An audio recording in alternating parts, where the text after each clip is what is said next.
So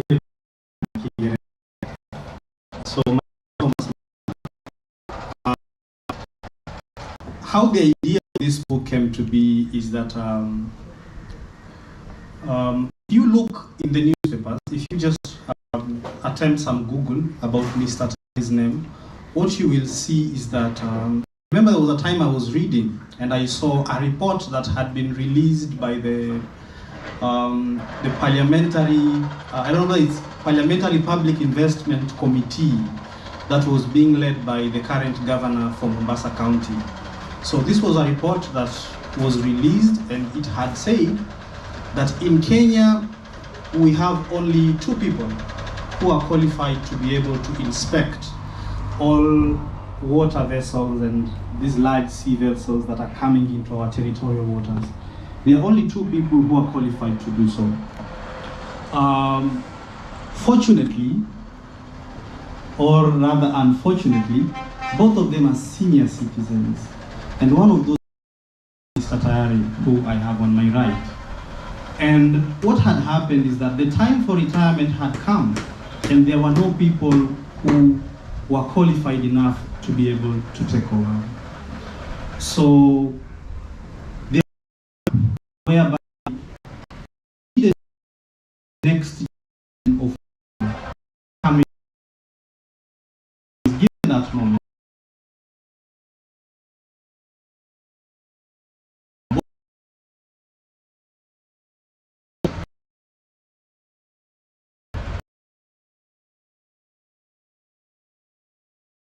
The task down the book. This was years ago.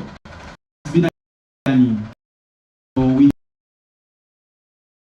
over again, being able to hear the story, and it's been a journey of correct steps and missteps at each point. The most important thing we wanted to get out of that book was first to be able to inspire the next generation that was coming into noting that there were only 2 people and both of them were senior citizens. But apart from that, there's a lot that has been shared about the book. Mr. Tayari is a person centralized on family values that, of course, I think for the current generation of whom I am part of, that we can really benefit from.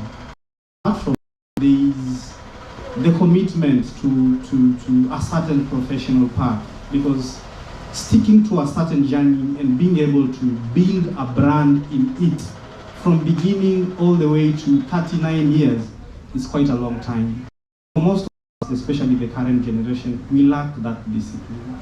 So there's a lot that has been shared in the book, and it's been a long journey. I have worked under his direction as I wrote the book, and out of it, I am convinced that we were able to inculcate the necessary level of inspiration he wanted to pass.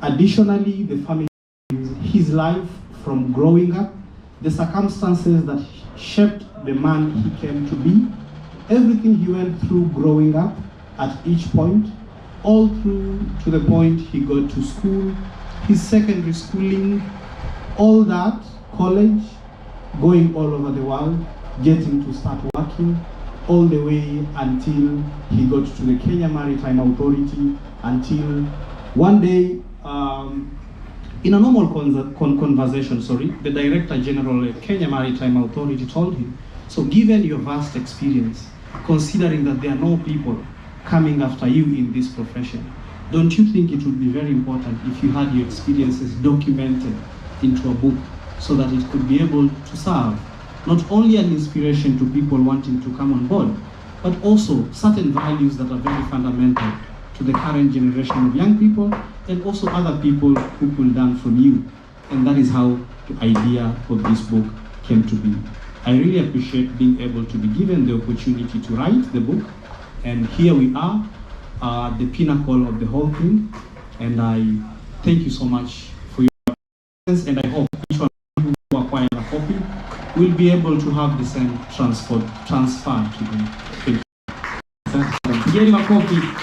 Pigeni makofi. Kazi nzuri sana. Thomas Mlanga, thank you very much for holding Ze's hand until this point that we are launching the book.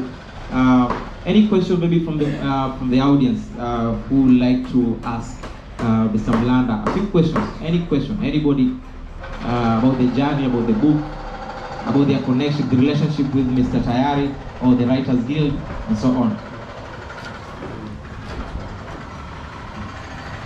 Anybody from the crowd, maybe? Anybody with a question? Yes. Asante sana. Jitambulishe kwa majina and then. Okay, thank you very much. I'm Father Bosco Mkimbi. Just one point of interest that I'd like to know. Looking at the age difference between Mr. Omar Tayari and Mr. Thomas Mlanda, it's quite an age. So I'd just like to know what was his feeling, being somebody of this generation, writing a story of somebody of many generations beyond him. What was it actually? Was there any connection? Let's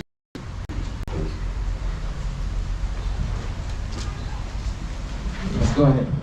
Thank you so much, Father Bosco. First of all, I'd like to say that Father Bosco is a classmate of mine at the University of Nairobi School of Law.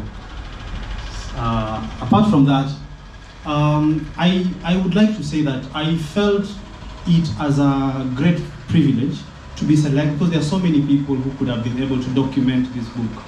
But I felt a sense of great privilege to be able to be the writer of the book.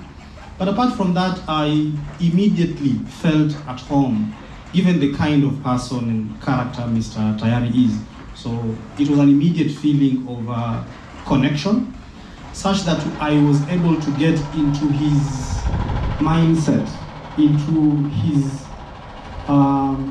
shoes, so to speak, and being able to see the story, to appreciate the story, to write the story from his point of view. So the connection was almost, let's say, fluid, to use a technical term. It was fluid. So apart from that, it was a great sense of privilege, and I believe I have been able to bring out exactly what he wanted documented, especially the values, the inspiration, the general experience he has gone through from the time of when he was young all the way to the present moment. I would also add that it was a great experience for me, since I was learning one-on-one from him, hearing all these rare kind of experience, because there are only two people in this country who can be able to do what he does. And here I was sitting over so many meetings for a whole year, and let's say a year and a half, because I think that's the duration it took us, the whole of 2021 and some bits around 2022. So we had innumerable meetings whereby we were able to sit for hours as he narrated to me the story, me documenting all that. It felt very, very great to be able to have this first-hand feeling, learning as much as documenting a story from such a rare and accomplished individual. Thank you very much. Anybody else? Anybody else? Okay, Santa. My name is Sabrina. I would like to know how long it took to write the book, and what challenges did you get? Thank you so much, Sabrina. Welcome. We had a goal of doing this whole 6 months. So I think we started around 2021 April, and the book was ready by 2021 October. 6 months generally. But of course, the process of writing a book is quite extensive. Apart from what we had done in 6 months was the first draft. So there was changes that needed to be made. So we had a number of revisions. That's why it took quite some time since 2021 October that we are launching it today. It's because we had a number of revisions.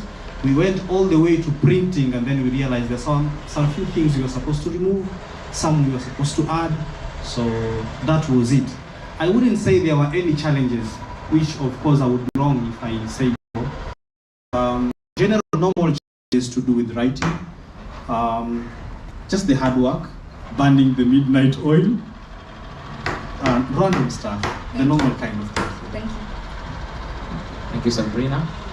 Anybody else? Let's have some questions. Anybody else?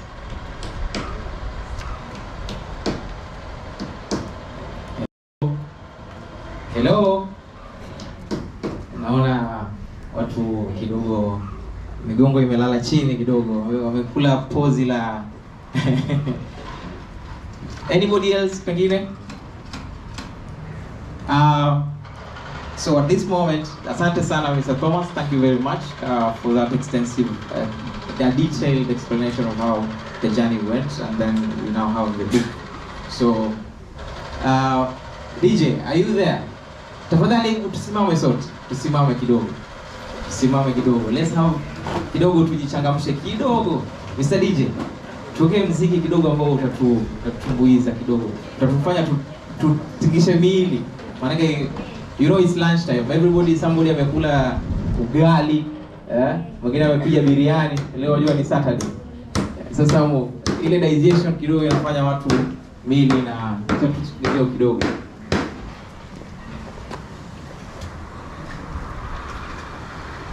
Hata kama ni instrumental, because tuko na different religions here. Unaweza ika secular. Mwingine aseme watu wanataka